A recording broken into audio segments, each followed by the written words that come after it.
Om Sri Gurubhyo Namaha Hari Om Sri Guru Samhita, the legend of the Supreme Guru, original in Marathi as Sri Guru Charitra by Sri Gangadhara Saraswati, composition in Sanskrit by His Holiness Sri Vasudevananda Saraswati, also known as Tembe Maharaj. This translation into English is provided by Dr. Narasimhaswamy Banavara. Chapter 46, The Surrender of Narakesari Sharma. Salutations to Lord Ganapati, salutations to Lord Dattatreya. 1. Namadharaka said, O respected one, you have narrated the story of Kavishwara Nandi Sharma. You also said that another poet arrived there. Who was he? 2. How did he become a disciple of the Supreme Guru? Please have mercy upon me and narrate to me the complete story from the beginning. 3. Guru Siddha said, O Namadharaka, the Guru Charitra is the amazing and wonderful legend of the Supreme Guru. I shall now tell you the story of the poet. 4. While the Supreme Guru was in Gandharva Nagara, his fame spread far and wide. As a result of that, the number of his true devotees increased. 5. After hearing the poetry of Nandi Sharma, several people came to the Supreme Guru and became his devotees. Thus his fame spread all over the region. 6. After some time, a devoted Brahmin from a neighboring village affectionately invited the Bhaktavatsala, that is a friend of the devotee, Supreme Guru, to his village for a grand festival. After the festival, he requested the Supreme Guru to come to his home. 7. He then took the Supreme Guru to his village of Hipparagi, that is in the modern state of Karnataka. In his house, the devotee worshipped the Supreme Guru according to procedure and provided excellent hospitality. 8. There was a Shiva temple in that village. The presiding deity of the temple was Lord Kalleshwara Swami, that is another name of Lord Shiva. It was a famous temple. There was a Brahmin who lived in the temple. He had come from somewhere. 9. His name was Narakesari. He was immersed in the service and worship of Lord Kalleshwara Swami. Every day he would compose 5 new hymns in the honor of Lord Kalleshwara, recite them in front of the Lord, and would offer them to the Lord.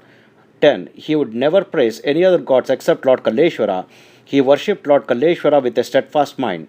11. All the people praised him and said, Your poetry is very beautiful and excellent. The Supreme Guru has much interest in poetry. Please compose some poems describing the qualities of the Supreme Guru. 12. Narakesari said to the devotees, O devotees, I have offered this tongue in the service of Lord Kalleshwara Swami. There are several gods as well. When this is the case, I will never praise a common human being. 13. Saying this, he sat down to begin the puja of Lord Kalleshwara Swami as usual. As he was performing the puja of Lord Kalleshwara, a deep sleep overcame the Brahmin. 14. In the dream, he saw the Supreme Guru instead of the Shivalinga in front of him.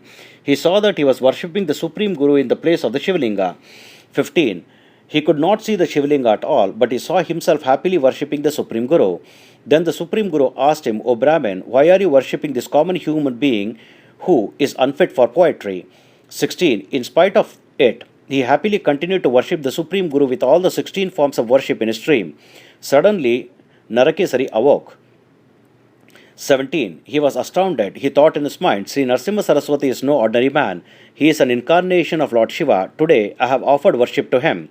18. The Supreme Guru is indeed an incarnation with the Trinity, Brahma, Vishnu, Shiva. There is no doubt in this. I have to see him. Thinking thus, he left the temple. 19. As he walked, he saluted the Supreme Guru at each step of the way. He came to the Supreme Guru, held his lotus feet and said, O Supreme Guru, have mercy on me. I am ignorant fool. I am not cognizant of your divine form. 20. In this universe that is enveloped by Maya, that is illusion, I have not realized the form of the divine spirit responsible for that Maya. You are a great ascetic. You are indeed Lord Shiva himself. This has become certain for me. 21. You are indeed Lord Kalleshwara Swami, who is white complexioned like camphor and who shines brilliantly. O Guru of the universe, that is why I hold on to your divine lotus feet with steadfastness of mind and heart. 22. You are the sole refuge for this entire universe. You protect people who seek refuge in you. I am the bee who seeks to drink the honey of your lotus feet. 23. When there is an invaluable treasure nearby, who will roam the forest looking for another treasure? How can misery remain in the household which has the Kamadhenu, the always fulfilling celestial cow? 24. Previously, several sages used to perform several penance for thousands of years. You had not granted your darshan even to those sages. 25. O Lord, you have granted your darshan to this person who has not performed any rituals. Lord Kalleshwara Swami is definitely pleased with me. My desires have been fulfilled now. 26. I am now certain that you are indeed Lord Kalleshwara Swami. O Supreme Guru, please have mercy on me. Saying this, Narakesari held on to the feet of the Supreme Guru and saluted him. 27. The Supreme Guru said, O poet, you have been criticizing me every day. What is this I see? How is it that such devotion to me springs from your mind today? 28. The poet Narakesari said, O Lord, I was covered with ignorance, which is the primary characteristic of the Tamas Guna. Today I have sought you, who are the light of the lights. 29. I have been able to obtain darshan of your divine lotus feet only as a result of the merits I have obtained by worshipping Lord Kalleshwara Swami. 30. I came to the temple today as usual to worship the Lord, but in my dream I saw only you as a supreme Lord Shiva.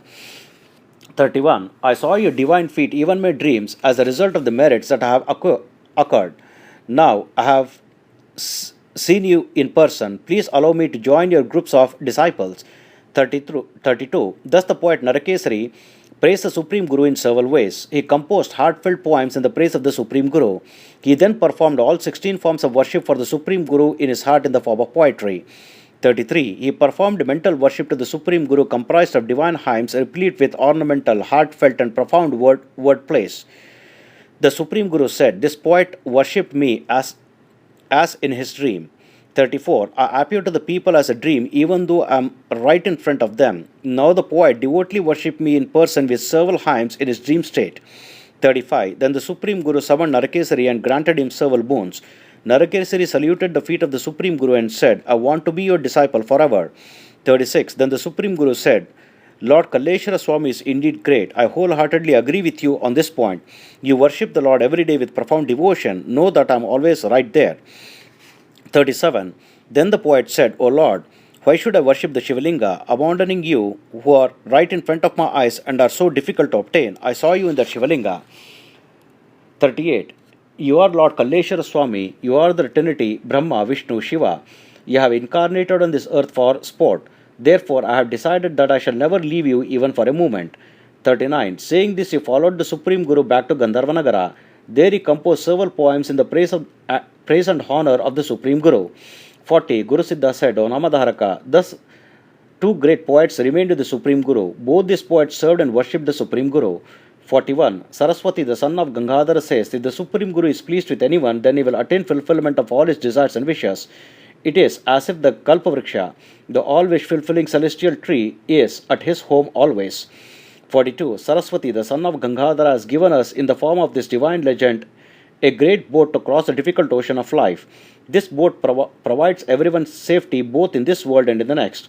Thus ends chapter 46 in the Bhakti Kaanda in the dialogue between Guru Siddha and Namadharaka in the text known as the Legend of Narasimhaswamy, authored by Gangadhara Saraswati in the Marathi language as Sri Guru Charitra, and referred to as Sri Guru Samhita, composed in the Sanskrit language by His Holiness Sri Vasudevananda Saraswati. Om Tat Sat. Mantrahina, Kriyahina, Bhaktihina, Kshamapate. Om Sri Krishnarpanamastu.